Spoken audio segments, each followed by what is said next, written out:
الحمد لله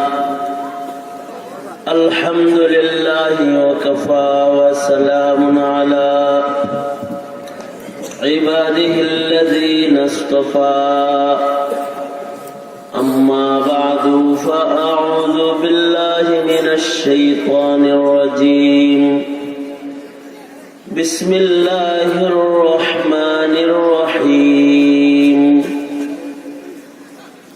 يا أيها الذين آمنوا اتقوا الله وابتغوا إليه الوسيلة وجاهدوا في سبيله لعلكم تفلحون وقال النبي صلى الله عليه وسلم المرء مع من أحب وقال النبي صلى الله عليه وسلم التائب من الذنب كمن لا ذنب له وقال النبي صلى الله عليه وسلم رب عمل صغير تعظمه النية ورب عمل كبير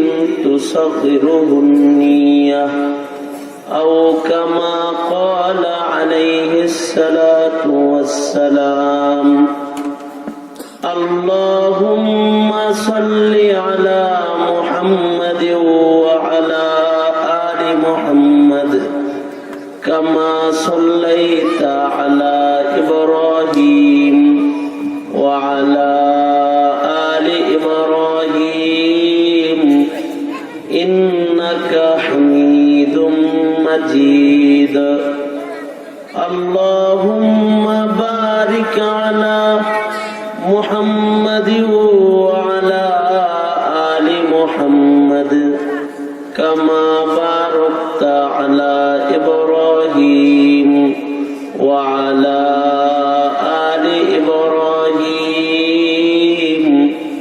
إنك حميد مجيد بلغ العلا بكماله كشف الدجى بجماله حسنت جميع خصاله صلوا عليه وآله بلغ العلا بكماله كشف الدجى بجماله حسنت جميع خصاله صلوا عليه وآله روح حسن مصطفى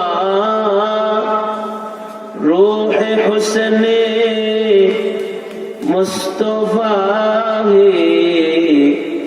ایک بحر بیقرار اس کے ساحل تک کوئی شیری بیا پہنچا نہیں بلغ العلا بکمالہ کشف الدجى بجمالہ حسنت جميع خصاله صلوا عليه وآله رہے میرے مسکن رہے میرے مسکن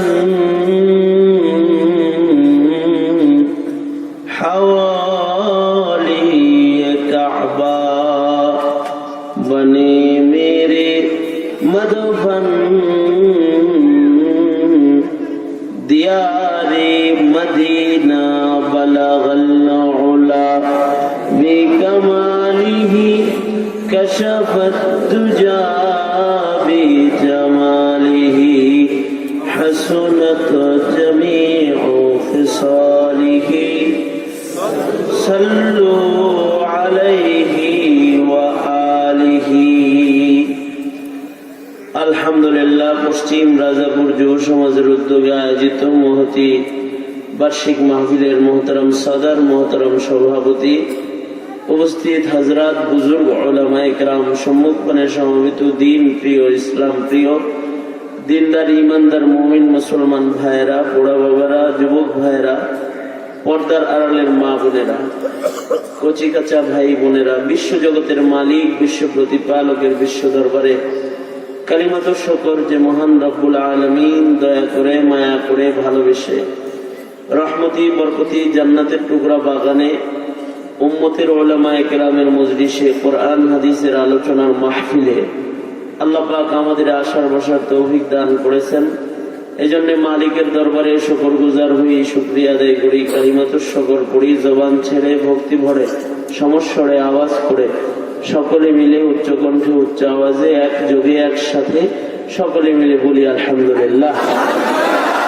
বিকাল থেকে শুরু করে এ পর্যন্ত উলামা হযরতগণ পূর্ণর নসিহত আপনাদের সামনে করেছেন। আপনাদেরকে আমি আপনাদের সামনে মাহফিলের একেবারেই শেষ ভাগে হাজিরা দিয়ে বরকতের নিয়তে কালামে হাকিমের সূরা মায়েদার আহম একটি আয়াত আপনাদের সামনে তিলাওয়াত করেছি।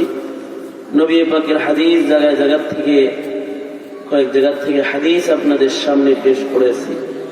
এগুলোকে সামনে করে কিছু কথা বরকতান আপনাদের সামনে বলবার ইরাদা রাখি। আল্লাহ পাক কিছু আমলি উপকারী কথা আলোচনা করবার তৌফিক দান করেন। আপনারা বলুন আমিন।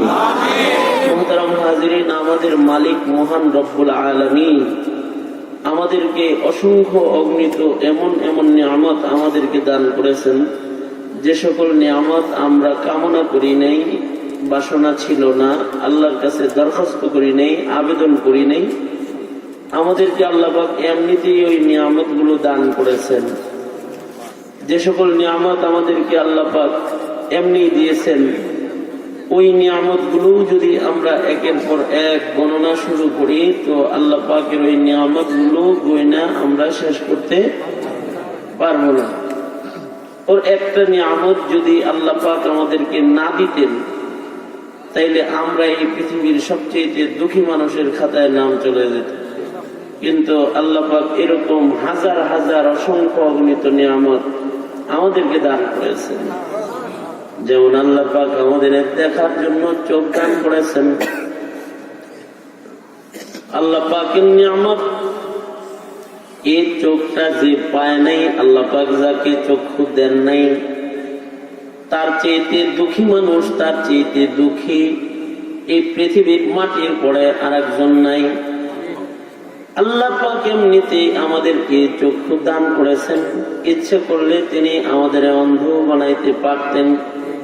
আমাদেরই মাঝে কিছু কিছু মানুষকে আল্লাহ পাক এমন নিয়ামতটা থেকে বঞ্চিত রেখেছেন, তাদের মতো দুঃখী এলাকার ভেতরে আর একজন মিলে না। যদি এলাকার চেয়ারম্যান সাহেবকে বলা হয় তোমাকে মন্ত্রিত্ব দিব, বিনিময়ে চোখ দুইটা দিয়ে দাও, চোখের বিনিময়ে কি মন্ত্রিত্ব নিবে? বলেন, আওয়াজ করে বলেন, নিবে না। তোমাকে সংসদের এমপি চেয়ার দিব, তোমার কানটা দিয়ে দাও, কানের শক্তিটা নিয়ে যাওয়া হবে। তাইলে বোঝা যায় কানের শক্তি, চোখের শক্তি এমপির চেয়ারের চেয়েতেও, মন্ত্রীর চেয়ারের চেয়েতেও অনেক মূল্যবান বস্তু মানুষের জন্য। এগুলো আল্লাহ পাকের নিয়ামত। যদি কান না দিত তাহলে এখানে ওয়াজ শুনতে বসতেন? কিছু শুনতে পারতেন? কিছুই শুনতে পারতেন। মাইক আরো অনেকগুলা লাগাইলেও কি কিছু শোনা যেত? যদি না মালিক এই পাওয়ারটুকু এখানে যেটা দিছেন এটা না দিতেন। আল্লাহ পাকের নিয়ামত। আল্লাহ পাক আমাদের বলার জন্য জবান দান করেছেন। এই জবানটা যদি আমায় না দিতেন তাহলে আমরা আপনারা দাওয়াত করতেন না।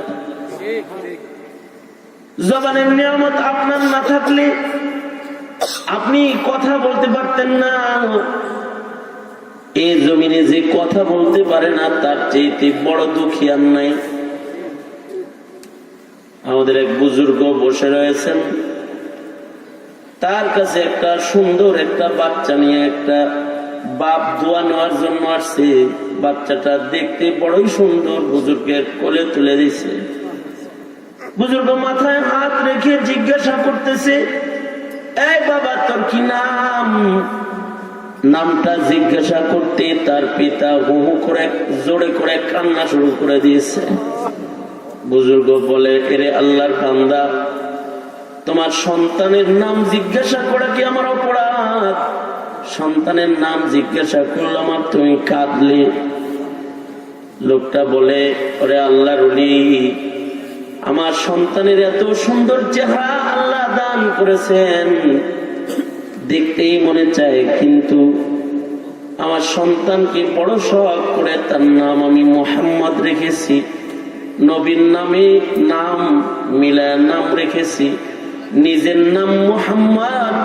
এটা বলার জবানটুকুন আল্লাহ পাক আমার সন্তানের দেন নাই। 1000 বার জিজ্ঞাসা করলেও ওর নাম যে মুহাম্মদ এটাও বলতে পারবে না।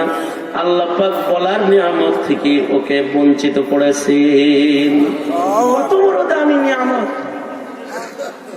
কোনদিন চিন্তা করেছি এর একটা নিয়ামতের শুকরিয়া যদি সারা জিন্দেগি ভর সেজদায় করে আদায় করি, তথাপিও কি এই নিয়ামতের শুকরিয়া আদায় করা সম্ভব হবে? সবচেয়ে বড় কথা, চোখ কান নাক জবান দিয়া আল্লাহ পাক আমাদেরকে চোখ কান দিয়ে অন্য প্রাণী বানাইতে পারতেন। কুকুরেরও চোখ আছে, বিড়ালেরও চোখ আছে, পায়খানার কিরা বানাইতে পারতেন, তা বানান নাই। ইনসান বানাইছেন, মানুষ বানাইছেন। মানুষ হওয়ার জন্য আল্লাহর কাছে কোনো আবেদন আমরা করিনি। ইনসান হিসেবে আল্লাহ পাক দুনিয়াতে জন্ম দিয়ে সৃষ্টির শ্রেষ্ঠত্বের মাকাম আল্লাহ আমাদেরকে দান করেছেন। ইচ্ছা করলে কুকুর, বিড়াল, শ্রীগাল বানাইতে পারতেন, তা না বানায় আল্লাহ আমাদের মানুষ বানাইছেন।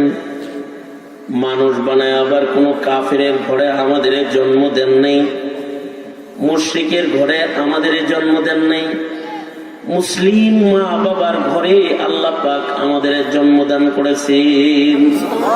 এগুলো আল্লাহ পাকের নিয়ামত। বিশ্ববিখ্যাত দাঈ কালিম সিদ্দিকী সাহেব, আবার বৃদ্ধ বনিতা মাইকের আওয়াজ যত দূর যায় খেয়াল করে কথা শোনার আবেদন।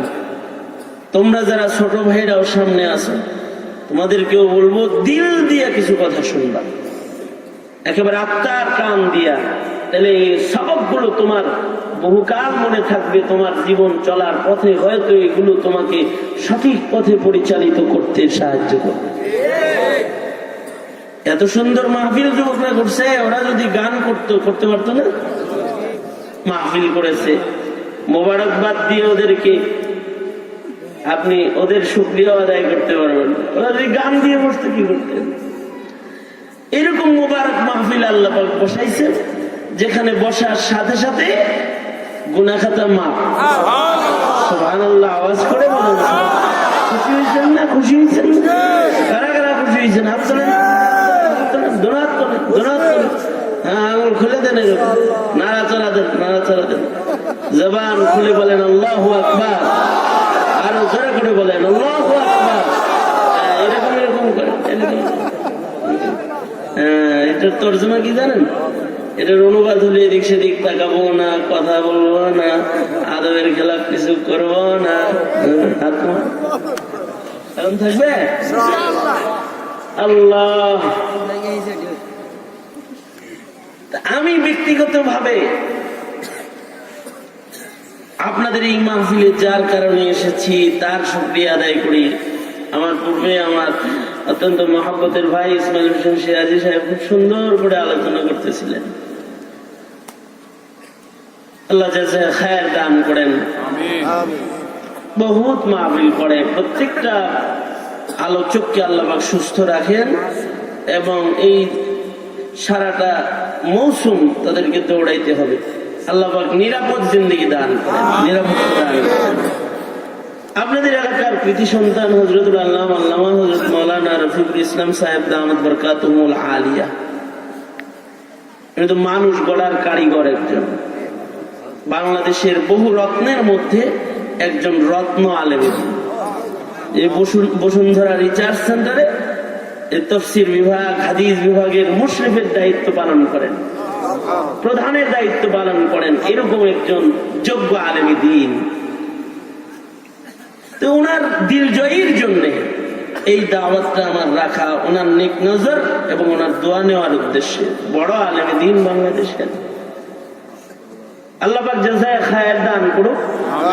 উনি হাজির করে দিয়েছে, আপনাদের সামনে বসাই দিছে। তো দিল দিয়ে কিছু কথা আপনারা যদি শোনেন, তাহলে আমার আজকের এই যে রাস্তা তো যে সুন্দর, আপনাদেরটা পুরা একেবারে ওই মেন সড়ক থেকে এই পর্যন্ত 50 মিনিট লাগছে আসতে। খুব সুন্দর রাস্তা, মাশাআল্লাহ। এরকম রাস্তা অনেক এলাকায় নাই।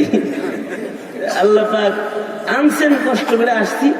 আপনাদের আন্তরিকতার ছোঁয়া যদি আলোচনার মজলিসে থাকে, তাহলে সব কষ্টগুলো আপনাদের আন্তরিকতার চাদরের নিচে ঢাকা পড়ে। আল্লাহ পাক আপনাদেরকে আমলের নিয়তে আমাকে বলার, আপনাদেরকে শ্রবণ করার তৌফিক দান করেন। আপনারা বলুন আমিন। মুহতারাম হাজিরিন, ইচ্ছা করলে আল্লাহ যদি কাফিরের ঘরে দিত, কি করতেন? বিশ্ববিখ্যাত দায়ী কালিম সিদ্দিকী সাহেব, ওনার হাতে হাত রেখে অসংখ্য অগণিত কাফের মুসলমান, এমনকি বাবরি মসজিদ, যিনি বাবরি মসজিদের উপরে প্রথম কোরআন মেরেছে, সেও কালিম সিদ্দিকী সাহেবের হাতে হাত রেখে কালেমা পড়ে মুসলমান হয়েছে। হাজার হাজার মসজিদ মাদ্রাসার প্রথম ঈদ কালিম সিদ্দিকী নিজের হাতে রেখেছে হিন্দুস্তানের মাটিতে। সিদ্দিকী বংশের মানুষ এই কালিম সিদ্দিকী সাহেব, উনি আমাকে বললেন যে মৌলানা, তোমরা তো হজের সফরে একসাথে প্রোগ্রাম, যে তোমরা তো মুসলমানের দেশে জন্মগ্রহণ করেছো, আমরা কাফেরের দেশে জন্মগ্রহণ করেছি। কাফেরের দেশে জন্মগ্রহণ করে কাফেরের ঘরে ঈমান আনলে কি কষ্ট, এটা আমরা স্বচক্ষে দেখি। তোমরা মায়ের কোলে জন্মগ্রহণ করে কালেমা পাইছো। বহুত মানুষ আছে যারা কাফিরের ঘরে জন্ম নিছে, কাফিরের ঘরে জন্ম নিয়ে কালেমা পড়ছে। কালেমা পড়ার কারণে তার মা তার দুশ্মন হয়ে গেছে, তার বাপ তার দুশ্মন হয়ে গেছে, তার ভাই তার দুশ্মন হয়ে গেছে। উনি বলেন যে আমার কাছে একবার একটা কালা মানুষ এসে কালেমা পড়ে মুসলমান হইল। যে কালো মানুষটার চামড়া দেখা ও কালেমা পড়েছে, আর ওর দেহের রং দেখে আমার বেলালের কথা স্মরণ হয়েছে। ও কালেমা পড়েছে, গায়ের রং যেহেতু কালো, তাই আমি ওর নামটা বেলাল রাখলাম। কালিম সিদ্দিকী বলে, নামটা যেমন বেলাল রেখেছি, বেলালের ইমানি পরীক্ষার মতো কিছু পরীক্ষা ওর উপরে এসে গেল। কালেমা পড়া পড়ে ওর বাপ, ওর ভাই, ওর আপনজনরা ওকে ধরে নিয়ে গেল, গাছের সাথে ওরে লটকায়া ওর গায়ের চামড়া গোস্ত ধারালো ছুরির দ্বারায় কাটতে লাগলো, আর বলতে লাগলো কালেমা ছেড়ে দে। কিন্তু জবাব দিতে লাগলো, গায়ের চামড়া আর গোস্ত কাটা নয় রে ভাই। বাবারে বলতে লাগলো, আব্বা, গায়ের চামড়া গোস্ত ধারালো ছুরির দ্বারা শুধু কাটা না, দেহের থেকে যদি টোটাল গোস্ত চামড়া খুইলাও ফেলায় দাও, দিল থেকে আল্লাহ সরাইতে পারবে না তোমরা। এই যে কালেমা পড়েছি, আমি কালেমা ছাড়বো না। এই গায়ের রক্তাক্ত দেখে এসে মালিকের নাম জপতে লাগলো, আল্লাহ আল্লাহ জিকির করতে লাগলো। ওর আপনজনেরা শেষ পর্যন্ত পেট্রোল হাজির করে বলল, এই তোর গায়ে কিন্তু তেল ঢেলে তোকে জ্যান্ত পুড়ায় মেরে ফেলবো যদি কালেমা না ছাড়িস। যুবকটা কালা, এই গোলাম বেশি চামড়া কালা বেলাল, বেলালের নামে নাম রেখেছি যার, সে তখন চিৎকার করে বেলালের সুরেই বলতে লাগলো, আমাকে যদি তোমরা তেল ঠেলে আগুনের দ্বারায় জ্বালায়া ছাই বানায় দাও। দুনিয়ার আগুনে জ্বলে যদি জাহান্নামের আগুন থেকে আমি রেহাই পাওয়া যাই, তাহলে আমার কালেমার জীবনের এর চেয়ে বড় সফলতা আর কি হতে পারে?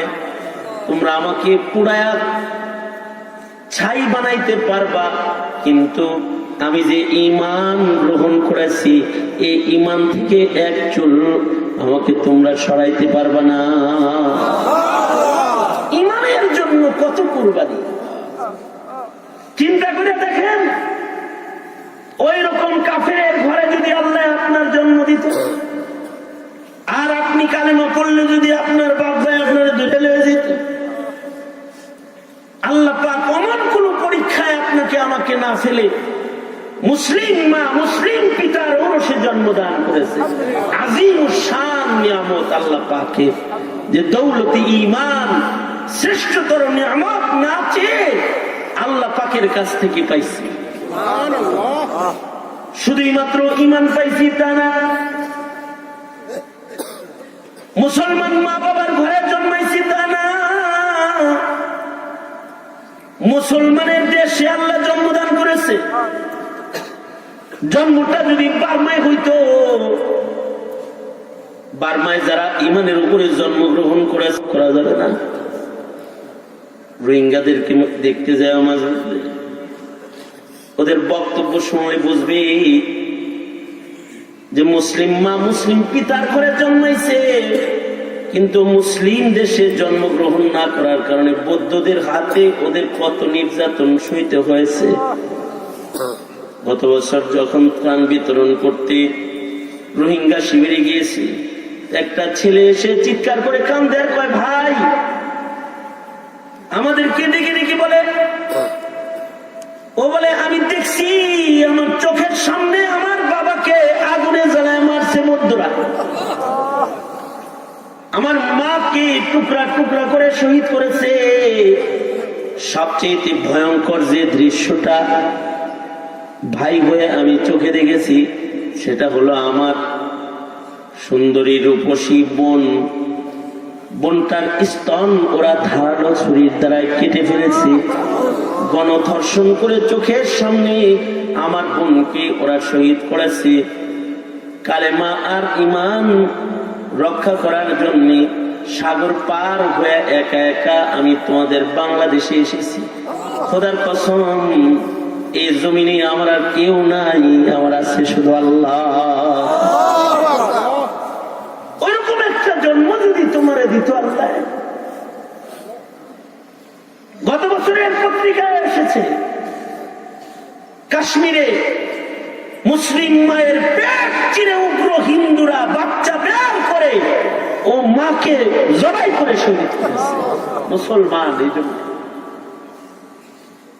কিন্তু তোমার আমার আল্লাহ পাক এমন একটা দেশে জন্মদান করেছেন, যে দেশে বিশ্ব ইজতেমার দেশ, যে দেশের লক্ষ লক্ষ মসজিদ থেকে একসাথে আজানের ধ্বনি উচ্চারিত হয়,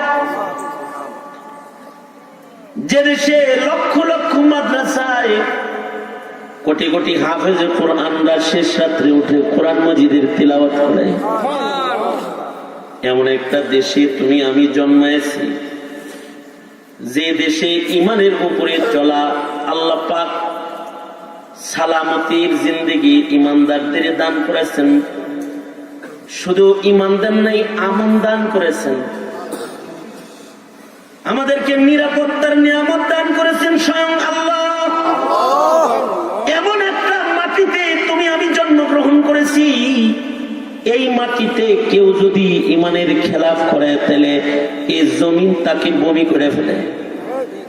নাস্তিক মুরতাদ যারা ইমানের খেলাফ কথা বলে, এই জমিনের মাটি তাদের জন্য আর হালাল থাকে না, হারাম হয়ে যায়। ওরা দেশ ছেড়ে দেশান্তর হয়ে চলে যায়। নাস্তিক যেগুলো ব্লগার যারা বড় বড় কথা বলেছে, এগুলো সব দেশ ছেড়ে চলে গেছে, এগুলো সব চলে গেছে, দেশের বাইরে চলে গেছে। ওই তসলিমা নাসরিন ইমানের বিপক্ষে কথা বলেছে, ইসলামের বিপক্ষে কথা বলেছে, তো দেশ থেকে বিতাড়িত হতে বাধ্য হয়ে গেছে, দেশ ছেড়ে চলে গেছে।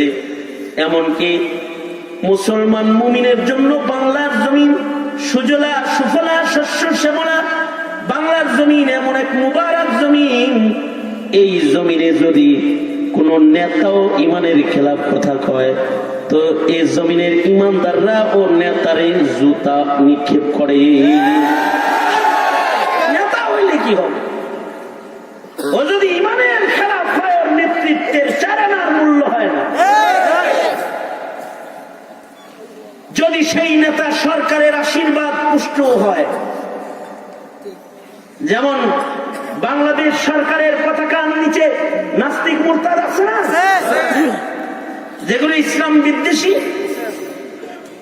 আমরা সরকার দলীয় একজন এমপি মন্ত্রীকে জিজ্ঞাসা করেছি, এই ভাই কওমি সনদের স্বীকৃতি দিলে নাস্তিক পালো কেন, ইনু শাহরিয়ার পালো কেন?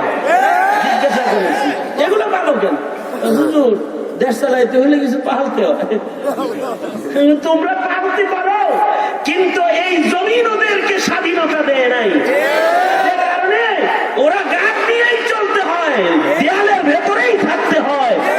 বাজারে মাছ কিনা খাওয়ার যোগ্যতা ওদের নাই। এটাও কিন্তু জনতা থুথু মেরে বঙ্গোপসাগরে বাঁধায় মুসলমানের জন্য। এটি ইমানের ঘাঁটি, মুসলমানের মাটি। এই যে আল্লাহ পাক ইমানের ঘাঁটিতে তোমার জন্ম দিছে, দৌলতি ইমান নিয়ে যে জন্মাইছো, এর কি কোনো শুকরিয়া নাই? কথা বলো না কেন? এর শুকরিয়া নাই? এর শুকরিয়া যদি আদায় করো তাহলে লাইন শাকারতুম লাযীদান্নাকুম ওয়া লাইন কাফারতুম ইন্না আযাবী লাশাদীদ। যদি শুকরিয়া আদায় করো তাহলে খালি ইমান আমল থাকবে না, দেখবা সংসদে কালেমার পতাকা উঠছে। কিন্তু আজকে ইসলামে মুসলমানদের ইমানি জিন্দেগিতে চলতে কিন্তু বাধা আসতেছে। যেমন মাহফিলের উপরে নির্বাচন কমিশন নিষেধাজ্ঞা জারি করেছিল, আবার যখন মৌলবীরা কথা বলা শুরু করছে তো ডরে মরে আবার সাইডা মেরে দিচ্ছে। কিন্তু দিছে তো বাধা, কিন্তু কখনো মাদ্রাসায় তল্লাশি করে, কখনো মসজিদের ভেতরে তল্লাশি করতে দিতে। দেশটা কিন্তু ইমানের দেশ, মুসলমানের দেশ। এই দেশে পূজায় নিষেধাজ্ঞা নাই, গানে নিষেধাজ্ঞা নাই, কিন্তু ওয়াজে নিষেধাজ্ঞা আসছিল তো। এই দেশে স্কুল কলেজে তল্লাশি নাই, অথচ কলেজের ছেলেরা জঙ্গিপনা করে ধরা হয়েছে। এরপরেও পুলিশ যায় কলেজে তালা দেয় নাই, কিন্তু মাদ্রাসায় তালা দিতে গেছি, মাদ্রাসায় তল্লাশি করতে গেছে। কেন কেন গেছে? এই জন্য গেছে যে তুমি আমি ইমানের শুকরিয়া আদায় করি না। তুমি আমি যদি ইমান আর ইসলামের শুকরিয়া আদায় করা জানতাম তাহলে তল্লাশি তো দূরের কথা, 17 কোটি মুসলমানের ট্যাক্সের টাকায় পালা কর্মচারী গোলামেরা মুসলমানের উপরে আক্রমণ করার সাহসই পাইত না। কেন সাহস পায়? কারণ তোমরা ইমানের শুকরিয়া আদায় করো নাই। হুজুররা কথা বলেছে, তোমরা যারা ধানের শীষ, নৌকা আর লাঙ্গলের রাজনীতি করো তারা খালি হাসছে। বাংলাদেশে যখন কলেজে প্রবেশ করার সময় মুসলিম রমণীর হিজাব খুলে নিয়েছে অথবা মুসলিম যুবকের পাঞ্জাবি খুলে নিয়েছে, হুজুররা কথা বলছে, কিন্তু তোমরা কথা বল নাই। তোমরা যদি তখন কথা বলতা তাহলে এখন ইসলামের বিরুদ্ধে আওয়াজ করার সাহস নির্বাচন কমিশন পাইত না, ওয়াজ বন্ধ করার সাহস পাইত না। ওয়াজ বন্ধ হবে 1 মাসের জন্য, 1 মাসের জন্য নির্বাচন কমিশনের প্রধানের খাওয়ান বন্ধ করে দেওয়া দরকার, খানা পানি যদি বন্ধ করা না যায় তাহলে ইমানি পিপাসা নিবারণ হবে, যার দ্বারায় সেই ইবাদত কেন বন্ধ হবে? এই যে আমাদের উপরে আমাদের স্বাধীনতার সার্বভৌমত্বের উপরে যে আঘাত, এটি একমাত্র কারণ আমরা ইমানের শুকরিয়া আদায় করা বাদ দিয়ে দিয়েছি। আমরা আমনির শুকরিয়া আদায় করা বাদ দিয়েছি, ইমানের সঠিক মূল্যায়ন আমরা করতে পারি নাই। বিদায় আল্লাহর নিয়ামত আস্তে আস্তে কমতেছে। নিয়ামত তো বাড়ার কথা, কমতেছে। এই স্বাধীনতার পর থেকে আজ অবধি পর্যন্ত কোনদিন ওয়াজ মাহফিল বন্ধ হয় নাই, নির্বাচন কেন্দ্র করে কোনদিন বন্ধ হয় নাই। কথা বলেন না কেন? আওয়াজ করে বলেন না কেন? ঠিক না? স্বাধীনতার পরে এই ওয়াজ মাহফিলের উপরে আঘাত। কেন আঘাত? তোমরা দায়ী, আমরা দায়ী, ইমানদাররা দায়ী। ইমানের শুকরিয়া, ইমানের নিয়ামতের কদর এগুলো আমরা করা ভুলে গেছি। ইমানের শুকরিয়া কেমনে আদায় করব? ইমানের শুকরিয়া আদায় করো আল্লাহ পাক শিখাইছেন। আমরা যদি আল্লাহ প্রদত্ত যে ইমান, নিয়ামত, আমান, এই নিয়ামত গুলোর শুকরিয়া যদি আমরা আদায় করি, তাহলে আল্লাহ পাক ওয়াদা করেছেন ইমানের শুকর আদায় করলে ইমানের দ্বারা আমাদের আল্লাহ পাক সফলতা দান করবেন। মুমিনদের আল্লাহ সফলতা দিবেন বলছেন আল্লাহ পাক। তবে আল্লাহ পাক বলেছেন, ও ইমানদারেরা তোমরা 3 কাম করো। কয় কাম? কালেমাওয়ালা ইমানদারেরা 3টা কাম করো। এই 3 কাম করে ওই ইমানের শুকরিয়া আদায় করো। যদি তোমরা এই 3 কাম করে শুকরিয়া আদায় করতে পারো, ইয়া আইয়ুহাল্লাযীনা আমানুত্তাকুল্লাহ ওয়াবতাগু ইলাইহিল ওয়াসিলা ওয়াজাহিদু ফী সাবিলিহি লাআল্লাকুম তুফলিহুন। এই 3 কাম যদি তোমরা করবার পারো তো তোমাদের মনিব আল্লাহ ওয়াদা দিতেছেন তোমাদেরকে লাআল্লাকুম তুফলিহুন। লাআল্লা ফি কালামিল্লাহি লিত্তারাজ্জিহি ওয়াল ইয়াকিন কালামুল মুলুকি মুলুকুল কালাম। যদি এই 3 কায়দায় ইমানের শুকর কোন মুমিন আদায় করে তো আল্লাহর পক্ষ থেকে নিশ্চয়তা তার দুনিয়া, তার কবর, তার হাসরের সফলতা দেওয়ার মালিক হয়ে যাবেন স্বয়ং আল্লাহ। আল্লাহ পাক ওই ইমানদারকে সফলতা দান করবেন।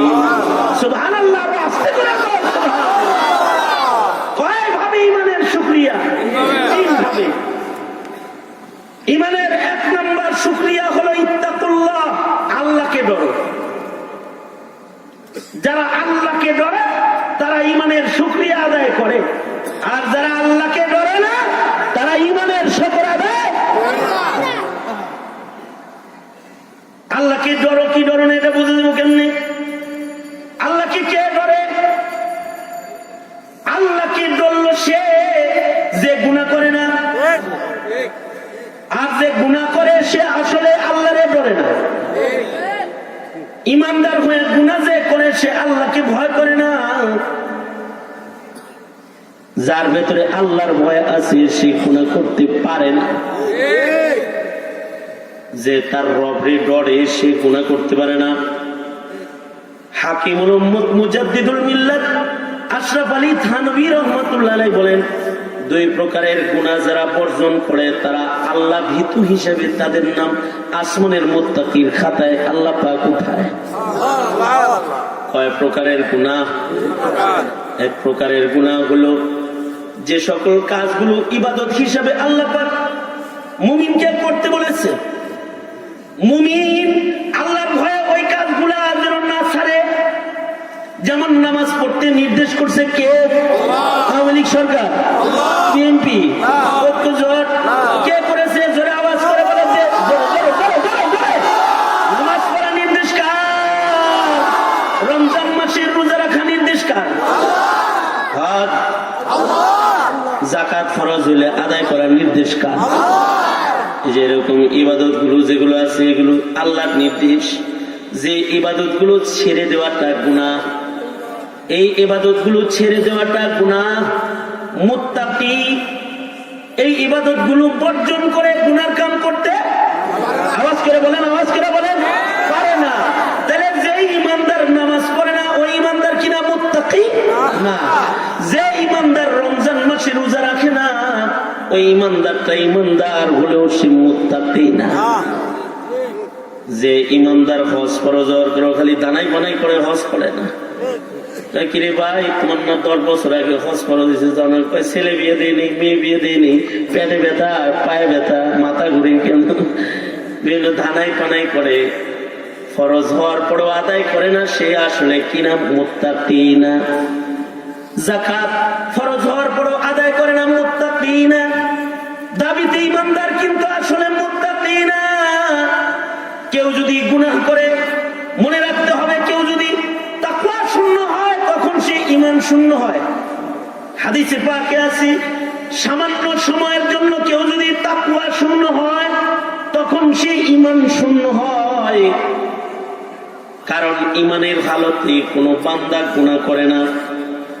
আর মানে আল্লাহ প্রদত্ত যে ঈমানটা জন্মসূত্রে পাইছি, ওই ঈমান সাথে লইয়া যখন গুনাহ করে কেউ, তখন গুনাহ করার সময় তার ঈমানটা রাগ করে দূরে চলে যায়, ওর লগে থাকে না। নাফরমান তুই গুনাহ লইয়া আসিস, তাই লইয়া থাকে, আমি থাকলাম না। সাহাবীরা কয়, ওগো আল্লাহর নবী, ঈমান যখন বান্দার থেকে বের হয়ে যায় তখন ঈমানটা কই যায়? আল্লাহর রাসূল বলেন, বান্দা যখন জিনা করে ঈমানের হালতে জিনা করে না। লা ইয়াজনি জানি হিনা ইয়াজনি ওয়া হুয়া মুমিন। জিনাকার ঈমানের হালতে জিনা করে না, চোর ঈমানের হালতে চুরি করে না। অর্থাৎ গীবতকারী ঈমানের হালতে গীবত করে না, সুদখোর ঈমানের হালতে সুদ খায় না, ঘুষখোর ঈমানের হালতে ঘুষ খায় না। তার মানে যখন বান্দায় কবিরা গুনাহগুলো করে তখন তার ঈমান তার সাথে থাকে না। সাহাবীরা বলে, ওগো আল্লাহর নবী, ঈমান তখন কই যায়? নবী বলে, ঈমান তার ভেতর থেকে বাইর হইয়া মেঘমালার মতন তার মাথার উপরে ঘুরতে থাকে। যতক্ষণ কবিরা গুনাহ চলে ততক্ষণ ঈমান তার সাথে থাকে না। হাকিকাতুল ঈমানি নূরুন ওয়া হাকিকাতুল মাসিয়াতি যুলমাতুন। আলো আর আধার দুইটা এক জায়গায় হয় না। ঈমান আর গুনাহ দুইটা এক জায়গায় হয় না। তাইলে যে গুনাহ করলো সে ঈমানের সাথে গাদ্দারি করলো। কথা বলেন, আওয়াজ করে জোরে বলেন। তাইলে যে নামাজ পড়লো না সে ঈমানের সাথে বেঈমানি করলো। কথা কি বুঝে আসছে? কয় ওয়াক্ত নামাজ? মাঝে মাঝে, মাঝে মাঝে, ডেইলি ডেইলি কয় ওয়াক্ত? এই কথা বলো যুবক, কথা বলো, তোমরা কথা বলো না কেন? নামাজ কয় ওয়াক্ত পড়তে হবে? যে 5 ওয়াক্ত নামাজ না পড়বে সে ঈমানের সাথে মির্জাফরি করেছে। কথা বলো, কথা বলো, ঠিক না ঠিক? তাহলে কি নামাজ বাদ দেওয়ার কাজ আছে? আজ থেকে আর বাদ দিলাম না। কারা কারা হাত তোলো? এই হাত তোলেছ থেকে দেখতেছি আব্দুল্লাহ বিন আনিস না, যে চোখে দেখে না, চোখ হলাই দিবি। সোজা সোজা সোজা ওয়াদা করো, ইয়া আল্লাহ আর নামাজ কাজা করবো না, রমজানের রোজা ছাড়বো না, মিথ্যা কথা বলবো না, মা বাবার নাফরমানি করবো না, জেনা ব্যভিচার করবো না। আগেই ডরাই ছোটে এটা কয় না, মনে মনে ভাবতেছে এই জিনিসটা কেমনে কই, আমি তো জেনা করি না, এটা কমু কেন? কও জেনা ব্যভিচার করবো না, হারাম খাইবো না, জুলুম করবো না। রাজনীতি করতে গিয়ে শয়তানের পক্ষ গ্রহণ করবো না। মনে থাকবো তো? ওইটাও কবিরা গুনাহ। মনে থাকবো তো? রাজনীতি করতে যায় শয়তানের পক্ষে গেলে কবিরা গুনাহ হবে না? মনে মনে করতে পারো ওদের শয়তান কেটা, তুমি বার করে লোক আমি শয়তান সব কয়ে দেবো নাকি? এক রাত্রে সব ফাইন্ড আউট করলে বাকি থাকবো নাকি? শয়তানের পক্ষে যাওয়া যাবে, শয়তানের স্লোগান দেওয়া যাবে। কথা বলো, জোরে আওয়াজ করে বলো, জোরে আওয়াজ করে বলো। অর্থাৎ বাপ্পার নাম্বার 1 তুমি জানো যে এটা হারাম খোর, তারপরে আদর্শ পবিত্র পবিত্র এরকম 2 নম্বরই স্লোগান দিবে, ঠিক কিনা? জোরে আওয়াজ করে বলো, আরো জোরে আওয়াজ করে বলো, ঠিক করে বলো। এই হারাম কাজগুলা বর্জন করে ঈমানের শুকরিয়া আদায় করতে হবে। এগুলো ঈমানের শুকরিয়া। হারাম যদি কেউ করবার চায় তখন জবান খুলে প্রতিবাদ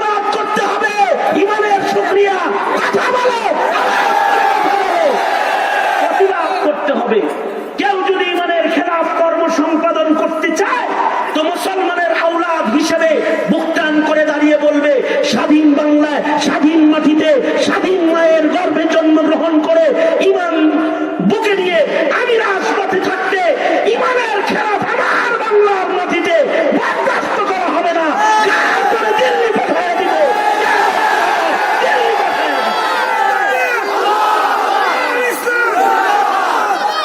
মোহতারাম হাজরি, মনে থাকবে এগুলো সবক, ইয়াদ করো সবক। তাহলে আজকের থেকে গুনাহ ছেড়ে দিলা, নামাজ ধরলা তো, কারণ এটা ইমানের শুকরিয়া, ঠিক না? মনে মনে ভাবতে পারো হুজুর 30 বছর বয়স হয়েছে, 35 বছর 40 বছরের ভিতরে নামাজ পড়ছি না, আজকে আপনার কাছে ওয়াদা করলাম, তাই কি হয়ে গেল? তোমার মনি তোমারে তোমার মা বাবার চাইতে বেশি ভালোবাসে,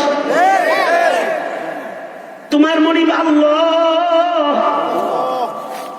উসিলায় উসিলায় তোমারে মাফ করবে।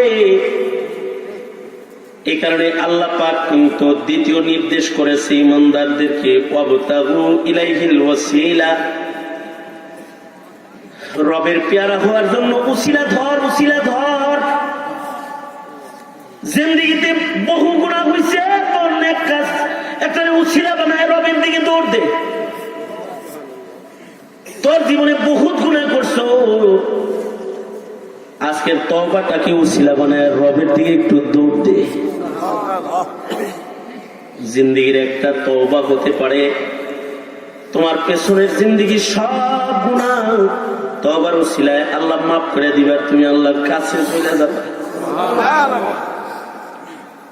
আল্লাহ পাক মুমিনকে দ্বিতীয় নাম্বার নির্দেশ করতেছেন, ওয়াবতাগু ইলাইহিল ওয়াসিলা, রবের পেয়ারা হওয়ার জন্য উসিলা ধরো। মুফাসসিরিন বলেন নেক কাম করো, ছোট ছোট ছোট ছোট নেক কাজগুলা করো, যে কাজগুলা করলে পরে তোমার রবের নৈকট্য হাসিল হবে। যেমন মনে করো আজকের এই ওয়াজ মাহফিলে যদি এখন তুমি উঠে চলে যাও, যাই হবি তোমার কথা শুনলাম না, তুমি যদি চলে যাও তোমার কোনো গুনাহ হবে না, তোমার আমলনামার ভিতরে কোনো কবিরা গুনাহ লেখা হবে না। তুমি আইয়ুবের ওয়াজ কি লেখা হলো না, এর লেগে কোনো কবিরা গুনাহ তোমার লেখা হবে না। কিন্তু ওয়েট, অপেক্ষা করো, একটু অপেক্ষা করো, এখানে বসো, চোখের পানিগুলো চোখের কোনায় এনে মালিকের কাছে মুনাজাতি একটু তওবা করো, পেছনের জীবনের গুনার জন্য রবের কাছে একটু মাপ চাও। তোমার এই ছোট্ট আমলটা এত দামি হতে পারে যে আল্লাহ পাক এই তওবাটার উসিলায় তোমার জিন্দেগির সব গুনাহ আল্লাহ পাক মাফ করে তোমার নামটা আল্লাহ আল্লাহর পেয়ারার দপ্তরে উঠাইয়া দিবে। কারণ তুমি তো আব্দুল কাদের জিলানীরে এখন পাইতা না, জুনায়েদ বাগদাদী আর বাইজিদ বুস্তামিরে পাইবা না, আব্দুল্লাহ ইবনুল মুবারক আর সাহাবায়ে কেরামরে পাইবা না, আবু বকর ওমর পাইবা না, মুহাম্মদুর রাসূলুল্লাহ তোমার কাছে আসবে না। তো কার কাছে বসে তুমি তওবা করবা? একটু চক্ষুটা বন্ধ করে পেছনের গুনার দিকে একটু খেয়াল করো, তুমি তোমার জীবনে কি কি গুনাহ করেছিলে, সেই গুনাহগুলোর তরে আজকে যদি তওবা করো, এই ছোট্ট নেক মজলিসটাও তোমার জিন্দেগির সব গুনাহ মাফ হওয়ার উসিলা হয়ে যাবে। কারণ তোমার মনে তোমার এত ভালোবাসে, গফফার নামের সামনে মাগফিরাতের দরজা খুইলা পয়সা রইছে, হাত ডাকতেছে, আয় আয় বান্দা আমার কাছে আয়, আমার একটা ডাক দে, আমি তোর জিন্দেগির গুনাহ মাফ করে দিই। বান্দার জীবনের ছোট ছোট তওবাগুলো এমন দামি যে তওবার কারণে বান্দার আমলনামার সব গুনাহগুলোকে আল্লাহ পয়সা দেয়। আর তার তওবাকারী ব্যক্তি তো এমন কেমন যেন তার কোনো গুনাহই নাই। আল্লাহ পাকের কাছে তওবাকারীর বড় দাম। তুমি 40 বছর ধরে নামাজ পড়ো না, আজকে এখন তওবা করো, তোমার অনেক দাম। 30 বছরের ভিতরে একটা সেজদা দেশ নাই, আজকে মৌলবীর মজলিস মজলিসে বসেছিস, আজকে চোখের পানি ফেলে তওবা করে, তার অনেক দাম। এটা উসিলা বানায়া আল্লাহ তোর জীবনের গুনাহ মাফ করে দিবে। যে তাফসীরে ওয়াকিয়া এসেছে, পয়গম্বর মুসা আলাইহিস সালামের এলাকায় বৃষ্টি বন্ধ হয়ে গেল, বৃষ্টি হয় না, দুর্ভিক্ষ শুরু হয়ে গেছে, ফসল বন্ধ হয়ে গেছে, গাছপালা তৃণলতা মরে যেতেছে। পয়গম্বর মুসা সালাতুল ইস্তিসকার ডাক দিলেন, গোটা মিশরবাসীকে একত্রিত করে পয়গম্বর মুসা আলাইহিস সালাম সালাতুল ইস্তিসকার আহ্বান করলেন। পয়গম্বর নিজে ইস্তিসকার নামাজ পড়লেন। সালাতুল ইস্তিসকার নামাজটা এমন একটা পাওয়ারফুল নামাজ, এই নামাজ পড়ে আল্লাহর কাছে কিছু চাইলে আসমানের মালিক মওলার নগদ দান করে থাকে। এটা পাওয়ারফুল নামাজ। পয়গম্বর নিজে ইমাম হয়ে সালাতুল ইস্তিসকার আদায় করলেন। নামাজের পরে পয়গম্বর দোয়া করলেন, কিন্তু ইস্তিসকার নামাজ হলো, কিন্তু কোনো বৃষ্টি বর্ষণ হয় না। নিয়ম মাফিক পয়গম্বর দ্বিতীয় দিন আবার সালাতুল ইস্তিসকার আহ্বান করলেন। আবার মুসা আলাইহিস সালাম ইমাম হইয়া সালাতুল ইস্তিসকা আদায় করলেন। তারপরেও বৃষ্টি হইতেছে না। পয়গম্বর তৃতীয় দিন আবার সালাতুল ইস্তিসকার ডাক দিলেন। পয়গম্বর সালাতুল ইস্তিসকার নামাজের ইমামতি করলেন। 3 দিন পর্যন্ত লাগাতার সালাতুল ইস্তিসকা পড়ার পরেও যদি বৃষ্টি না হয়, তাইলে ভিন্ন পন্থায় রবের কাছে মাগফিরাত করবে। সুন্নত হলো 3 দিন লাগাতার পড়া। 3 বারের পরেও যদি বৃষ্টি না হয় তো রবের কাছে আলাদা কায়দায় মাপ চাওয়া। পয়গম্বর 3 দিন পরে দুহাত তুলে আল্লাহকে বলে, আল্লাহ 3 দিন লাগাতার সালাতুল ইস্তিসকা আদায় করলাম, আকাশ থেকে কোনো বৃষ্টি তুমি বর্ষণ করলে না। কি অপরাধ এমন আমরা করেছি যে আমাদের ইস্তিসকার তওবাগুলো তোমার কাছে কবুল হয় না? আল্লাহর পক্ষ থেকে আল্লাহ কালিমুল্লাহকে ডেকে বলে, মুসা রে, তোর ইস্তিসকার জামাতের ভেতরে এমন একটা দাগি নাফরমান আছে, যেই নাফরমানটা লাগাতার 40টা বছরের ভেতরে আমাকে খুশি করার মতো একটা আমল করে নাই, একটা নেক কাজ 40 বছরের ভেতরেও করে নাই। 40 বছর যাবত লাগাতার গুনাহ করেছে, অথচ মুমিন ওই নাফরমানটাই মজলিসে আছে, ওর কারণে বৃষ্টি হয় না। মুসা, এই নাফরমানটাকে উঁচা জায়গায় দাঁড়ায় ডাক দে, তুই পাহাড়ের চূড়ায় দাঁড়ায় ডাক দে, আর ওই নাফরমানটাকে তওবারে মজলিস থেকে বেড়ায় যেতে কর, মিশর ছাড়তে করে। ও বেড়ে গেলে আমি এমনি বৃষ্টি দান করব। তুই আহ্বানটা করবি মুসা, তোর আহ্বানটা সকলের কানে পৌঁছে দেওয়ার জিম্মাদারি আমি আল্লাহ। পয়গম্বর মুসা সমবেত মানুষদেরকে সামনে করে উঁচু জায়গায় দাঁড়ায় গেলেন। দাঁড়ায় বললেন, এহে সমবেত মুমিনের কাফেলা, লাগাতার 3 দিন সালাতুল ইস্তিসকা আমরা আদায় করেছি, কিন্তু আমাদের মজলিসের ভিতরে এমন একজন নাফরমান আছো, যে নাফরমান 40টা বছর হয়ে গেছে, এর ভিতরে একটা সুকর্ম করো নাই, রব তোমার উপরে নারাজ। তুমি এখন এই ময়দান ছেড়ে, মাঠ ছেড়ে বের হয়ে চলে যাও। তুমি যদি বের না হও তাহলে বৃষ্টি হবে না, আর তুমি বেরিয়ে গেলে বৃষ্টি হবে। মনে রাখবে, আমি মুসা বলছি, যদি তুমি বের না হও তাহলে কিন্তু জিবরাইলের মাধ্যমে শনাক্ত করে আমরা সকলে মিলে তোমাকে ময়দান থেকে বের করে দিব। তুমি তোমার ইজ্জত নিয়ে বেরিয়ে চলে যাও। কিছু সময় পরেই দেখা গেল বাদল, বৃষ্টি গোটা মিশরকে ঘিরে ফেলেছে। ঝরঝর ঝরঝর রহমতের বৃষ্টি বর্ষণ হইতেছে। পয়গম্বর মুসা আলাইহিস সালাতু ওয়াস সালাম আল্লাহকে দেখে বলে, আল্লাহ, একটু আগে তুমি বললি 40 বছর যাবত তোমাকে একটা ডাক দেয় না, একটা নেক কাম করে না, অত বড় নাফরমান এই মাঠে আছে, ওর কারণে তুমি বৃষ্টি দিতেছ না। ও পেরিয়ে গেলে বৃষ্টি হবে। আমাকে আহ্বান করতে বললি, উঁচা জায়গায় দাঁড়ায় আমি আহ্বান করলাম, কিন্তু কোনো মানুষ এখনো পর্যন্ত বেরোয় যায় নাই, কাউকে বেরোয় যাইতে দেখি নাই। তুমি যে রহমতের বারিশ ছেড়ে দিলা, আল্লাহ ওই লোকটা কি বেরিয়ে গেছে নি? আমরা তো দেখি নাই। পয়গম্বর আল্লাহ কি বলে, আল্লাহ তাহলে কি ওই লোকটা আছে তারপরেও বৃষ্টি দিলে?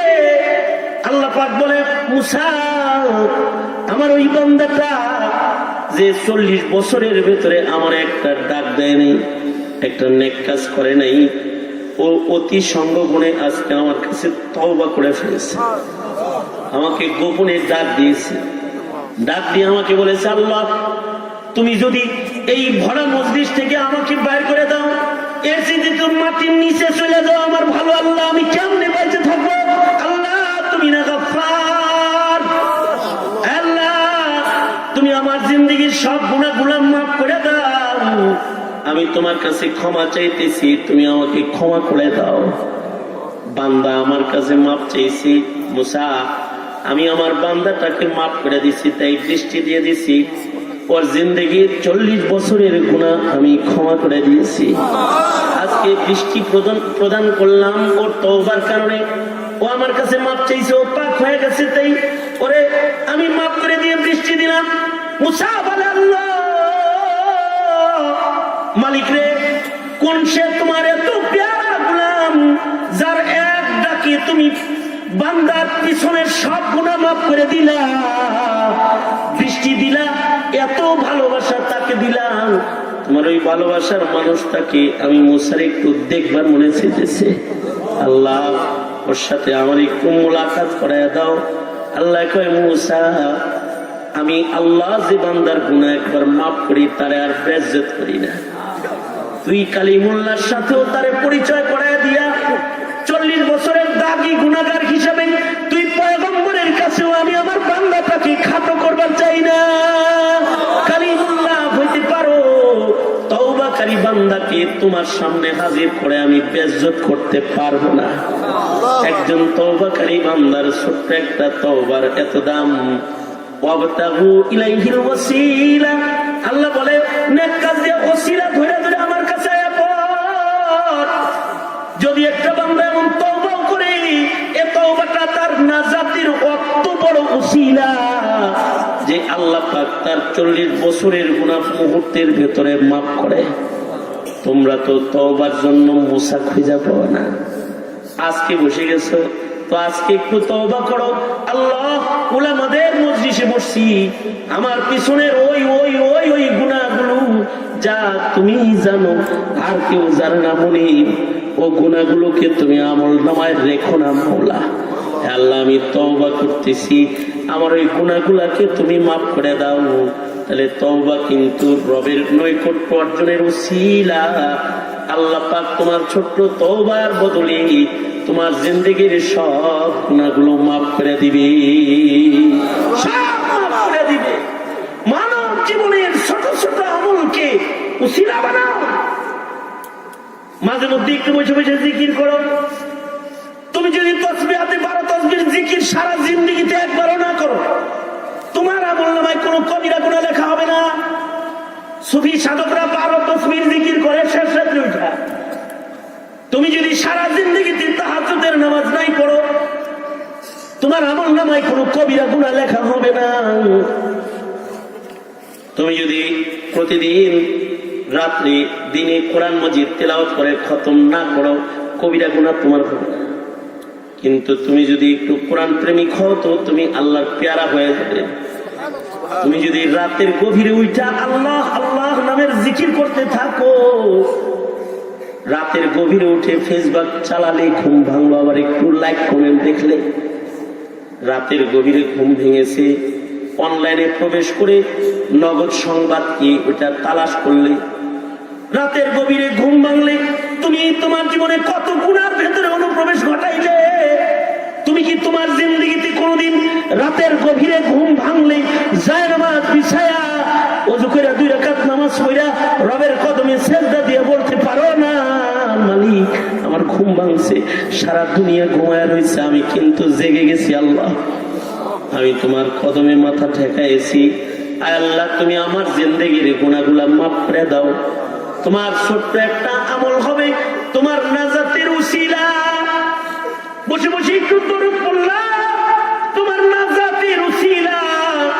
ময়দানে মাহশারে ছোট্ট ছোট্ট আমলের খাতিরে আল্লাহ পাক বান্দার জীবনের সব গুনাহ মাফ করে বান্দাকে জান্নাত দিবে, ছোট ছোট আমলের খাতিরে।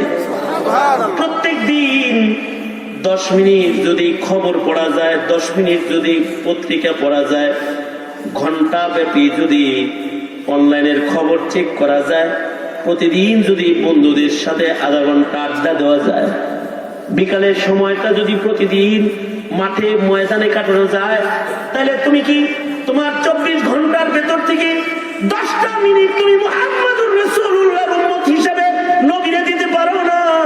তুমি কি একটু কিবলামুখী হয়ে বৈশা তাসবিহটা হাতে লইয়া 100 বার দরুদ শরীফ পড়তে পারো না? সাল্লাল্লাহু আলাইহি ওয়াসাল্লাম, সাল্লাল্লাহু আলাইহি ওয়াসাল্লাম, আল্লাহুম্মা সাল্লি আলা মুহাম্মাদিন নবিয়্যিল উম্মি ওয়া আলা আলিহি ওয়া আসহাবিহি ওয়া সাল্লিম তাসলিমা। তুমি কি একটু পড়তে পারো না দুরুদ ইব্রাহিম? একবার যদি দুরুদ পড়ো তো তোমার 10টা রহমত তুমি পাবে। তোমার দুরুদটা নবীজির কাছে ফেরেশতারা বহন করে পৌঁছায় দিবে, নবীজির কানে পৌঁছে দিবে। এখন তুমি বৈশাখ দুরুদ পড়লা, তোমার দুরুদ পৌঁছে যাবে। তো প্রতিদিন 10 মিনিট একটু দুরুদ শরীফের আমল করো। যদি তোমার জীবনের অনেক গুনার কাজের জন্য সময় ব্যয় হয়, তাহলে নবীর উম্মত হিসেবে নবীর জন্য 5টা মিনিট বের করবে না, ঠিক আছে? 5 মিনিট দরুদের আমল করো ডেলি।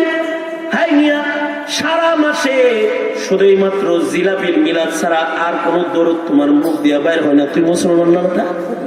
হিন্দি গান বাইর হয়, বাংলা গান বাইর হয়, দরুদ তোর জবান দিয়ে বাইর হয় না। খালি জিলাপি পাইলে আর মিষ্টি পাইলে কও ইয়া নবী সালাম আলাইকা, এরপরে আর দরুদের কোনো আমল নাই। মাঝে মাঝে বসে বসে একটু দরুদ পড়বা, ছোট্ট আমল তোমাকে নবীজির কাছাকাছি নিয়ে যাবে। আল্লাহু আকবার। হাদিসে পাকে আছে, ময়দানে মাহশারে যখন বিচার হবে,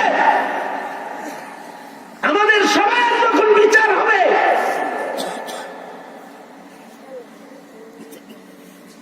এটা আমার আলোচনার শেষ 2 কথার এক কথা, এরপরে আর একটা কথা। 2 কথায় 2-4 মিনিট মাত্র, 1 ঘন্টা হয়েছে। আমি 1 ঘন্টার বেশি ওয়াজ করি না, লম্বা সময় আলোচনা করা আমার আদত না। কারণ আমাকে আগামীকালকেও আবার মাইকের সামনে একাধিক জায়গায় বসতে হবে। আজকে যেমন একাধিক জায়গায় বসেছি, আগামীকালকেও একাধিক জায়গায় বসতে হবে। তাই নির্ধারিত সময়ের আমার জরুরত আছে না নাই? আছে না নাই? কথা কম করবেন নাই? আছে, দরকার আছে। সুতরাং আমার নির্ধারিত সময়ের জরুরত আছে। তবে আজকে রফিকুল ইসলাম সাহেব হুজুরের সৌজন্যে কিছু সময় তো বাড়াইতেই হয়, অল্প কিছু সময় বৃদ্ধি করে আখেরি মুনাজাত করে একসাথে এখান থেকে উঠবো।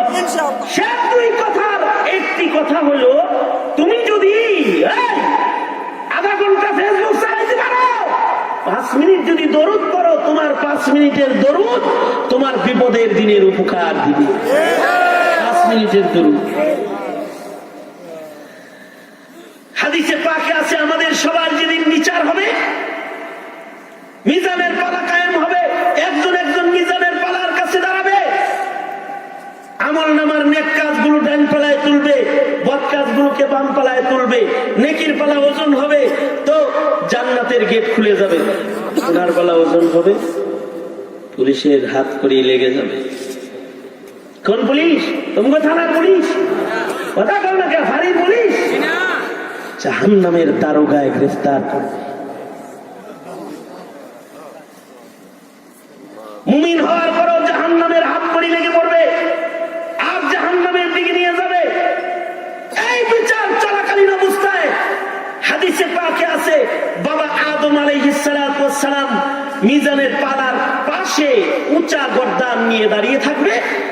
ময়দানে মাহশারে সবচেয়ে উঁচু গর্দান হবে আদম আলাইহিস সালামের গর্দান। তিনি খুব নিকট থেকে নিজের সন্তানদের বিচার দেখতে থাকবেন। কেউ জান্নাতে গেল তো বাবা আদম তার দিকে তাকায় হাসবে, আবার কেউ যে জাহান্নামে যায় তো বাপ তো আবুল বাশার নবী তো সন্তানের দিকে তাকায় ফেল ফেল করে কাঁদবে।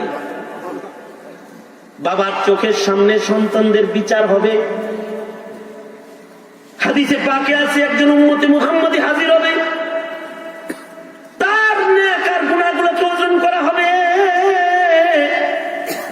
নেকির পালা হালকা হয়ে যাবে, গুনার পালা ভারী হয়ে যাবে। জাহান্নামের ফেরেশতারা তাকে হ্যান্ডকাপ লাগায় জাহান্নামের দিকে টান দিবে। এমন সময় আবুল বাশার বাবা আদম উঁচু গলায় চিৎকার করে ডাক দিবে, ইয়া মুহাম্মদ, আমাদের নবীজির ডাক দিবে, আয় মুহাম্মদ, লাব্বাইক ইয়া আবি। আল্লাহর রাসূল বাবার আদমের দিকে ঘুরে দাঁড়াবে। বাবা আদম বলবে, মুহাম্মদ, ওই যে জাহান্নামের গেটের দিকে একটু নজর করে তাকা, তোর একটা উম্মত আমার একটা সন্তান রে জাহান্নামে লয়ে গেল, ওরে একটু ফিরা, ওরে একটু ফিরা, ওরে বাঁচা। সরওয়ারে দো আলম নবী বলে, বাবাই চিৎকার করে দেখায় দিলি। এই হাদিসে পাকে আছে, নবী বলে, আমি আমার কোমরের কাপড়ে গিট মারব আর আমি আমার উম্মতটার দিকে ধেয়ে একটা দৌড় দিব, পেছন থেকে আমি দৌড়াবো। কিন্তু ফেরেশতারা এত দ্রুত তাকে জাহান্নামের দিকে নিতে থাকবে, আমি পেছন থেকে চিৎকার করে ডাকবো, কিন্তু ফেরেশতারা সামনের দিকে যাইতেই থাকবে। জাহান্নামের গেটের কাছে নিয়ে যাবে, কয়েক সেকেন্ডের ভিতরে এবার জাহান্নামের ভিতরে তারে ফেলে দিবে। আমি বুঝি আর বাঁচাইতে পারলাম না। আল্লাহর রাসূল বলেন, এবার আমি নিরাশ হয়ে আরশের দিকে তাকাবো। আমি আমার দাড়িতে হাত রেখে গমগিন হয়ে আরশের দিকে তাকায় বলবো, আল্লাহ, আপনি না বলছেন উম্মতের বেলায় আমারে আপনি নিরাশ করবেন না, আমার ওই উম্মতটারে ফেললো তো জাহান্নামের আগুনে। সাথে সাথে আরশ থেকে আল্লাহ পাক ডেকে বলবে, এই ফেরেশতারা দাঁড়া, দেখো না আপনি শুনে কে দাঁড়িয়ে আছে, রাহমাতুল লিল আলামিন। ফেরেশতারা সাথে সাথে দাঁড়ায় যাবে। সরওয়ারে দো আলম নবী দৌড়ে ফেরেশতাদের কাছে যায় বলবে, ওরে জাহান্নামে ফেলতেছো কেন? ফেরেশতারা বলবে, ও আল্লাহর নবী, নেকার প্রতি ওজন করা হয়েছে, নেকির পালা হালকা হয়ে গেছে, গুনার পালা ভারী, তাই জাহান্নামের আগুনে ফেলবার লাগছে। আল্লাহর রাসূল সাথে সাথে বলবেন, ফেরেশতারা মনে কিছু নিও না, আমার চোখের সামনে আরেকবার একটু ওর নেকার গুনাহগুলারে আরেকবার একটু ওজন দাও। ফেরেশতারা আবার ঘুরে মিজানের পালার কাছে আসবে, ওর নেকগুলাকে ডান পালায় তুলে দিবি, গুনাহগুলাকে বাম পালায় তুলে দিবি। হাদিসে পাকে আছে, নেকি গুনাহ ডান পালা বাম পালা পরিপূর্ণ করে দিয়ে মিজান টান দিলে আবার নেকির পালা হালকা হয়ে গুনার পালা ভারী হয়ে উঠতে রইবে। আল্লাহর রাসূল নেকের পালার ভিতরে হাত বসায় দিবে, এমনি হাত বসায় দিবে। নিজের পকেট থেকে একটা কাগজের টুকরা বের করে নবীজি নেকের পালার পরে রেখে দিবে। সাথে সাথে নেকির পালাটা ওজনদার হয়ে যাবে। হাতের জাহান্নামের হাত করি সাথে সাথে খুলে যাবে। জান্নাতের ফেরেশতারা তাকে টেনে শেষ রায়ে জান্নাতের দিকে নিতে চাইবে। আসো আসো, কপাল খুলে গেছে, আসো আসো, জান্নাতে চলো। জান্নাতের ফেরেশতারা যখন তারে জান্নাতের দিকে টান দিবে, তখন সে চিৎকার করে বলবে, জাহান্নামের দিকে আমারে টানতেছো, যার কারণে জান্নাতের দিকে টানতেছো, যার কারণে জাহান্নাম থেকে মুক্তি পেলাম, তার লগে একটু কথা কইতে দিবা না?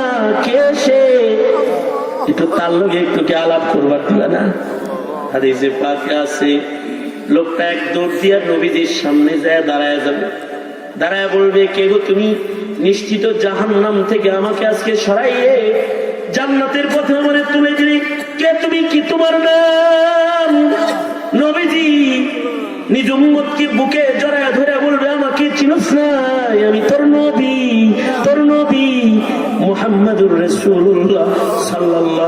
ওয়াসাল্লাম। আর তোর পালার পরে যেটা রেখেছি আমি, ওইটা হলো তোর পড়া দরুদ, যেটা তুই দূর থেকে পড়ে পড়ে আমার মদিনায় পাঠাতি। ওইটা হলো সালাতুকা, ওইটা তোর দরুদ, যা তুই বসে বসে পড়তি আর আমার কাছে পৌঁছতো। আজ বিচারের দিনে তোর মুহাব্বতের দরুদটা তোরে ফেরত দিলাম। তোমার জীবনের একটু দরুদ ময়দানে মাহশারে তুমি ফেরত পাবে। এটা তোমার নাজাতের উসিলা হবে। তোমার জিন্দেগীর ছোট ছোট ছোট ছোট আমল, যেই আমলগুলোকে তুমি খুব নগণ্য মনে করতে, এগুলো তোমার নাজাতের উসিলা। ওয়াবতাগু ইলাইহিল ওয়াসিলা, আল্লাহর নৈকট্য অর্জনে অন্য আমলগুলাকে বাহানা বানাও, বাহানা বানাও। শেষ কথা হলো ওয়াজাহিদু ফি সাবিলি, আল্লাহরে এমনি এমনি পাওয়া যায় না, আল্লাহকে এমনি এমনি খুশি করা যায় না। এর জন্য একটু মেহনত করতে হয়। সন্তানকে খুশি করার মেহনত করলে, বিবিরে খুশি করার মেহনত করলে, পিতাকে খুশি করার মেহনত করলে, পীরেরে খুশি করার মেহনত করলে, দলেরে খুশি করার মেহনত করলে, উপরের অফিসারকে বসরে খুশি করার মেহনত করলে, একটু নিজের বুকে হাত লাগায় জিজ্ঞাসা করো, তোমার রবের খুশি করার জন্য হায়াতের কয় মিনিট তুমি ব্যয় করেছো? হয়তো তোমরা ধরা খেয়ে যাবে যদি বলি তোমরা দাঁড়িয়ে দাঁড়িয়ে নিজের জিন্দগির ফিরিস্তি বর্ণনা করো। 24 ঘন্টায় কে কতক্ষণ আল্লাহরে খুশি করার মেহনত করেছো? হয়তো তোমরা দাঁড়াতে পারবে না, নিজের হায়াতের ফিরিস্তি বর্ণনা করতে পারবে না। কিন্তু আল্লাহকে পাওয়ার জন্য যে মেহনত করার লাগে, মুজাহাদা করা লাগে, আমাদের বাপ দাদারা কিন্তু মুজাহাদা করেছে।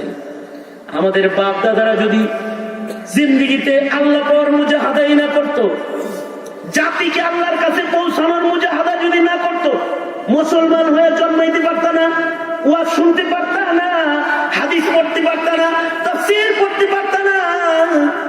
আমাদের পিতৃপুরুষ যারা, তাদের জিন্দেগিটাই ছিল মুজাহাদা, মেহনত, মেহনত, আল্লাহ পাওয়ার মেহনত, জীবনটাই ছিল আল্লাহ পাওয়ার মেহনত। খুব দূরে যাব না, সেই সাহাবায়ে কেরামের আমলে যাব না। তুমি তোমার জিন্দেগির, আমাদের পূর্বপুরুষরা এমনও গেছে যাদের হৃদয়ের ভিতরে আল্লাহর প্রেমের আগুন দাও দাও করে জ্বলছে, কিন্তু নফল নামাজের টাইম টুকুন পায় নাই, একটু জিকির করার টাইম পায় নাই। তুমি তো ফেসবুক চালানোর টাইম পেয়েছো, ইউটিউব দেখার টাইম পেয়েছো, টিউটার দেখার টাইম পেয়েছো, তুমি তো অনলাইনে আড্ডা কলিং এ, ভিডিও কলিং এর টাইম পেয়েছো। আমাদের কিছু কিছু বুজুর্গদের জিন্দেগি ছিল এমন মুজাহাদার জিন্দেগি, আল্লাহর পাওয়ার লাগা এই পরিমাণ মুজাহাদা তারা করছে যে তারা 5টা মিনিট একটু নিরিবিলি বসে একটু জিকির করবে, ওই সময়টাও তাদের জিন্দেগিতে ছিল না। যেমন খুব কাছাকাছি যুগেরই একজন মানুষ ছিলেন হাফেজ ইবনুল হাজার আসকালানী রহমতুল্লাহ আলাইহি। হাফেজে কোরআন তোমরা দেখেছো, মাদ্রাসার মাহফিলে গেলে হাফেজে কোরআন দেখো, যাদেরকে পাগড়ি পেঁচানো হয়। কিন্তু এমন এক জমানায় তুমি আমি জন্মেছি যে জমানায় হাফেজে হাদিসের চেহারা তুমি আমি দেখি না, কিন্তু তোমারই আমারই বাপ দাদাদের ভিতরে এমন মানুষ ছিল যারা 30 পারা কোরআন শুধু মুখস্থ করে নাই, যারা রাত আর দিন 24টা ঘন্টা ইলমের পিছনে কাটায় কাটায় তারা নবীজির লক্ষ লক্ষ হাদিস তারা মুখস্থ করেছে। এখনকার আলেমের নামের শুরুতে লাগায় হাফেজে কোরআন, আর তাদের নামের শুরুতে লাগাইছে হাফেজে হাদিস। হাফেজে হাদিস ইবনে রজব হাম্বলি রহমাতুল্লাহ আলাইহি, হাফেজে হাদিস ইবনুল হাজার আসকালানী রহমাতুল্লাহ আলাইহি। এত পরিমাণ হাদিস তারা মুখস্থ করেছে, লক্ষ লক্ষ হাদিস তারা সনদ শুদ্ধ মুখস্থ করেছে, সনদ শুদ্ধ লাখ লাখ হাদিস মুখস্থ করেছে, যে কারণে তাদের নামের শুরুতে বসানো হয় হাফিজ। তারা হাফিজুল হাদিস, শুধু কোরআন মুজিদের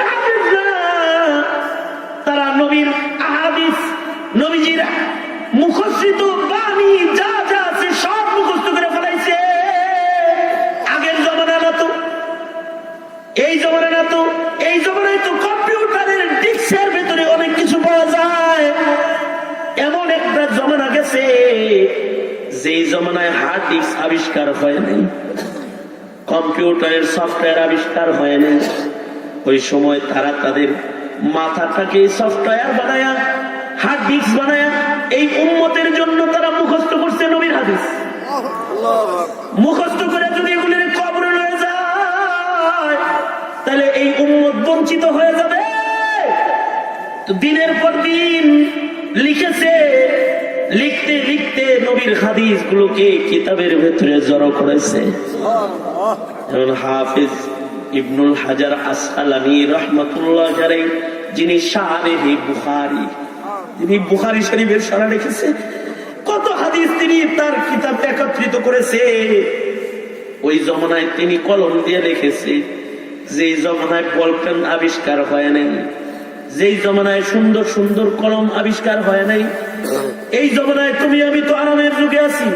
এই যুগে কলম দিয়ে লেখা লাগে না, মোবাইলের সামনে পড়লে স্ক্রিনের ভিতরে লেখা হয়ে যায়। কিন্তু ওনারা এমন এক জমানায় এই পৃথিবীতে আগমন করেছিলেন যখন কম্পিউটার ছিল না, ভালো একটা বল পেন ছিল না। দুয়াতের ভিতরে কলমের মাথা ভিজায়া ভিজায়া ওনারা হাদিস লেখছে।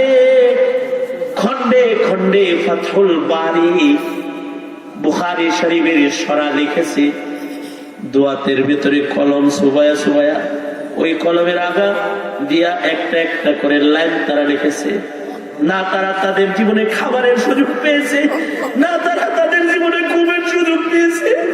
দিন রাত 24 ঘন্টা কাগজ আর কলম নিয়ে বসেছিল। এই সেই কওমি মাদ্রাসার পূর্বপুরুষরা যারা হাদিস সংরক্ষণ করেছে, যারা বুখারী লিখেছে, মুসলিম লিখেছে, তিরমিজি লিখেছে, নাসাই শরীফ লিখেছে, এই হাদিসের কিতাবগুলো আজকে যাদের শ্রমের কারণে আছে, তাদের ত্যাগ, তাদের মুজাহাদা, তাদের কুরবানির কারণে তোমার আমার সামনে এগুলো বিদ্যমান আছে। বাবা, ওরা রাতের বেলায় প্রেমের 2 রাকাত নামাজ পড়ার সুযোগ পায় নাই, 10টা মিনিট একটু আল্লাহর নামের জিকির করার সুযোগ পায় নাই। ইবনুল হাজার আসকালানীর জীবনী পড়ে হায়রান পেরেশান হয়ে গেছি। যেদিন ওনার জীবনী পড়েছি হায়রান হয়ে গেছি।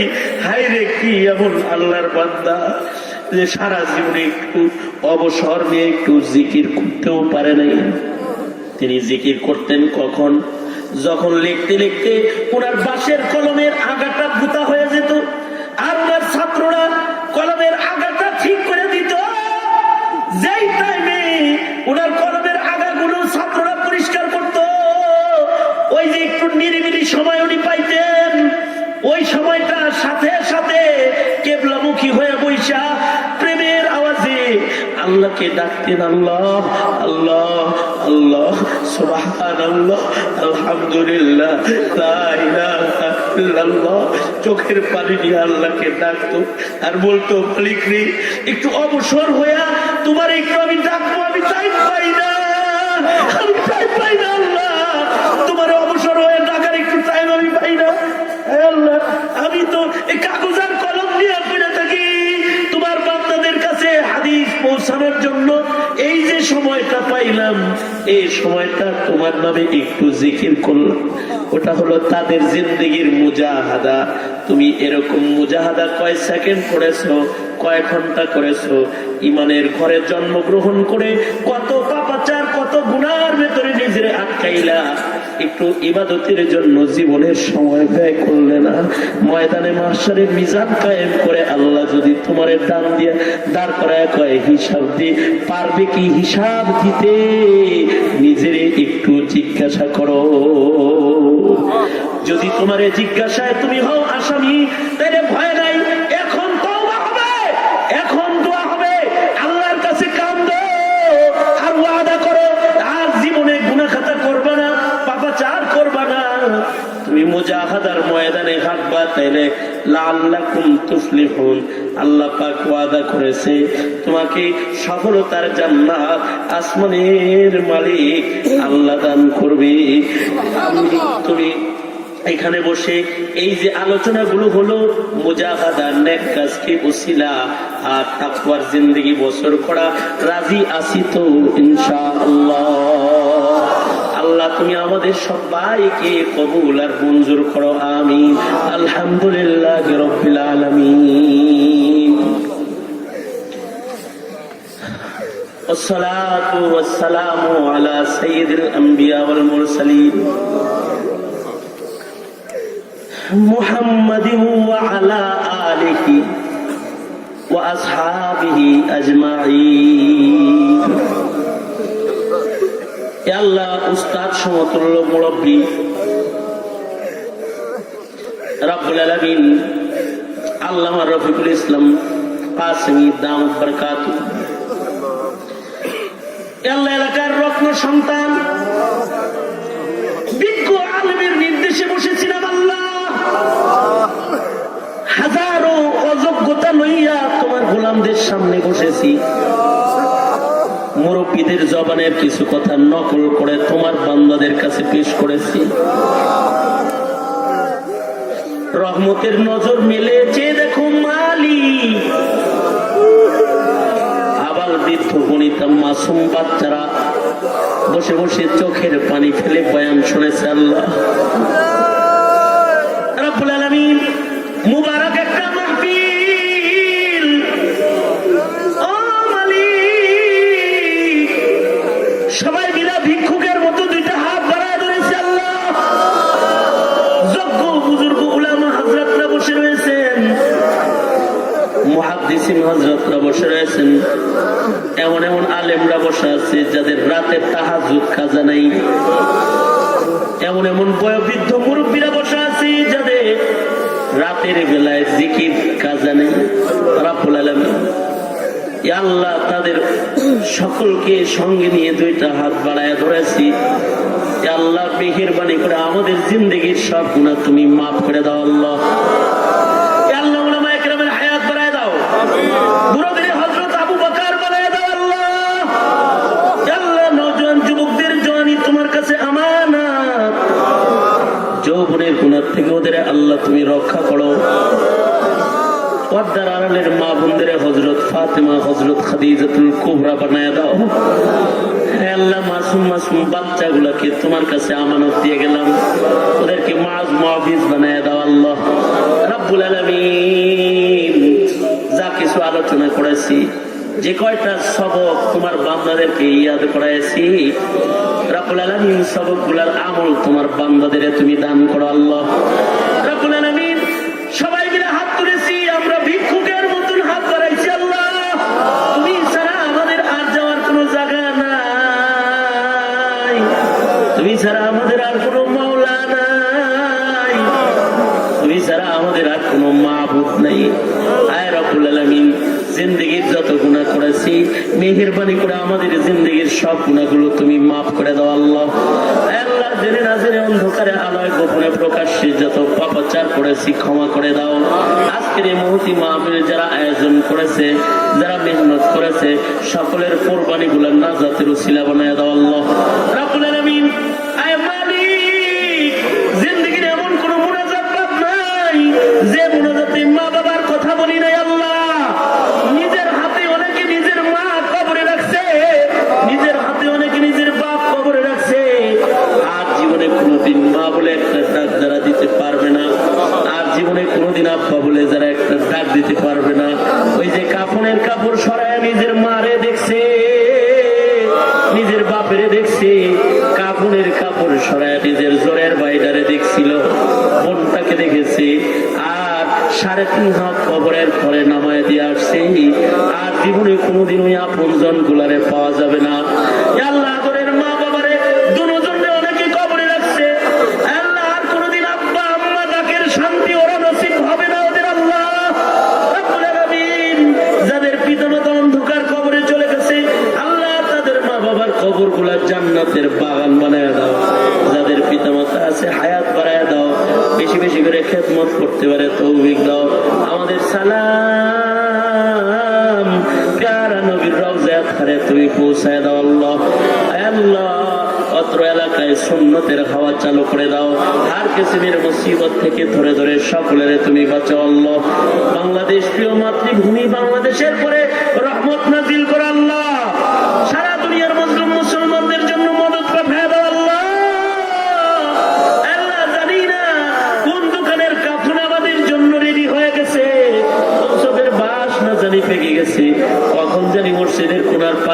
বাড়ির দুয়ারে দাঁড়ায় যায়।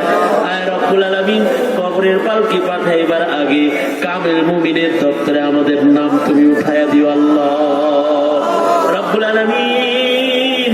আমাদের সালাম এই মুহূর্তে মদিনায় তৈবায় রাসূলের রওজা আতহারে পৌঁছায় দাও। বারবার বাইতুল্লাহ রওজার জিয়ারত নসিব করে দাও। এই মাহফিল প্রতি বছর কবুল মঞ্জুর করে নাও। যত কল্যাণ সব দাও, যত অকল্যাণ তার থেকে আমাদেরকে ধরে ধরে তুমি বাঁচাও। মৌতের দিনে কষ্ট দিও না মালিক, সবার জবানে তুমি জারি করে দিও তোমার ওই মধুর কালেমা খানি লা ইলাহা ইল্লাল্লাহু মুহাম্মাদুর রাসূলুল্লাহ বিরহমাতিকা ইয়া আরহামার রাহিমিন।